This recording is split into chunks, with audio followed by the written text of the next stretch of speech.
When I was a kid, it was just me and my mom and my sister growing up.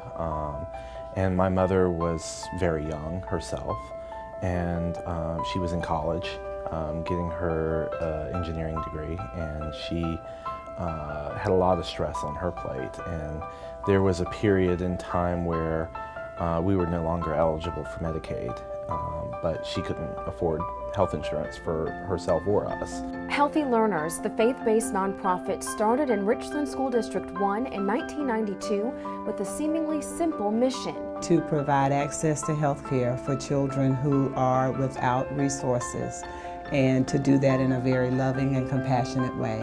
The mission began after a school nurse noticed a need. It began when Diane O'Connor, the school nurse at W.A. Perry Middle School in Richland School District 1, called Al Pollard, who was an attorney in Columbia. She knew of Al and asked him to help her somehow provide glasses for a student in her school who needed glasses desperately, but there were no funds to provide glasses. Al bought glasses for that child, but it planted a seed there that grew. One pair of glasses for one student in one school has grown into a statewide organization to help remove some of the barriers to learning. What we do for the children and families is unbelievable. Many of them are just overwhelmed when they realize that they don't have to pay to get the needs of their children met, needs that have been unmet for many, many years. The journey to becoming Healthy Learners started with Al and quickly grew into a small group of committed individuals. To apply for a grant for the program from the Duke Endowment, a partnership with a hospital was required. Sister Mary Jacob of the Sisters of Charity of St. Augustine and John Heidel, President and CEO at the time of Providence Hospital in Columbia, joined the cause. The grant was written by Alice Hurley and Camille Nairn, who worked for Richland School District 1. It was submitted by Don Catalano, who worked with Providence Hospital. The grant, Seeing is Achieving, set an initial goal of helping children see, like Tyrell Singletary. I became involved in Healthy Learners during my second grade year at Hopkins Elementary. If not for Healthy Learners, I wouldn't have known that I needed glasses. In 1992, the Duke Endowment awards a $350,000 grant for Seeing is Achieving, which soon becomes Health Reach. The program starts out serving 5 schools in Richland School District 1 and soon expands its service to cover dental care, medications, specialist appointments, other routine doctor visits, and more. In the year 2000, Health Reach turns into Healthy Learners. In the years to follow, more money from the Duke Endowment and ongoing help from the sisters allow Healthy Learners to continue growing.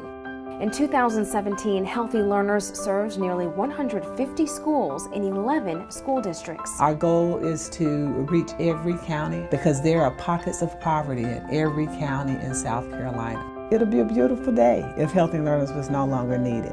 But for 25 years, even with Medicaid and all of the services that are in place, there's still been a need and there's still children. Mrs. Zina Alghizi knows that need all too well.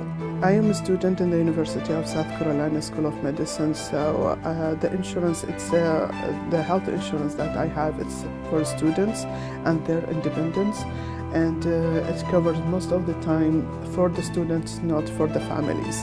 She is pursuing her PhD in molecular biology and genetic engineering, all while raising a family. I have just one income. I have 3 kids and the 4th on the way. They need checkup all the time, and it's hard for me to pay for all these expenses. And my husband unfortunately couldn't work because he is taking care of the kids all the time. Her oldest child, Al-Zahara, is a 4th grader who already sees the benefit of Healthy Learners. Instead of my mom taking me to the appointments, the school would be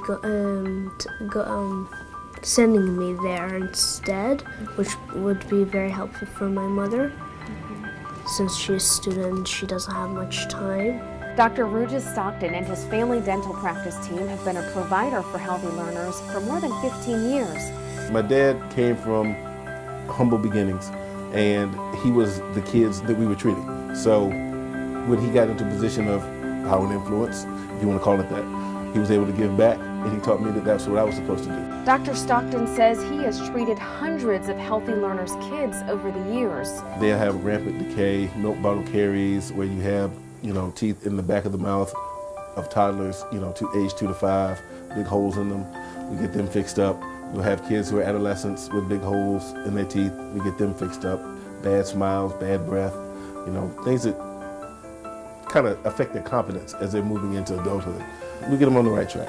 For some children, it is their first ever trip to the doctor.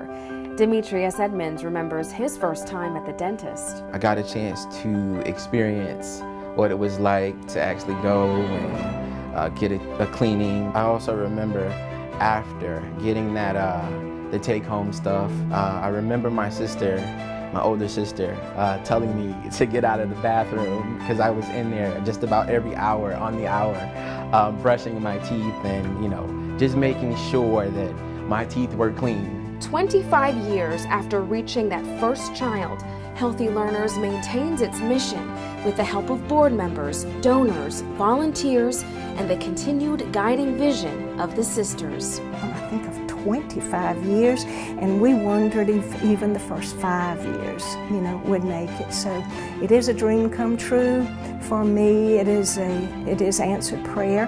When you're a kid, you don't really think about these things. It's like, whether you go to a doctor or not, it's in a mind to you. It's definitely a mind to your parents. And I know that for Mom, it was probably a great deal of stress off of her. There is no one in the world that does not at some point have a need. And with Healthy Learners, the need that they provide, that compassion, that outreach for the children is most definitely needed on all levels. To the donors, I would just say to keep it up. It'll be around for 25 years more to serve people in South Carolina because you're continuing to support this program.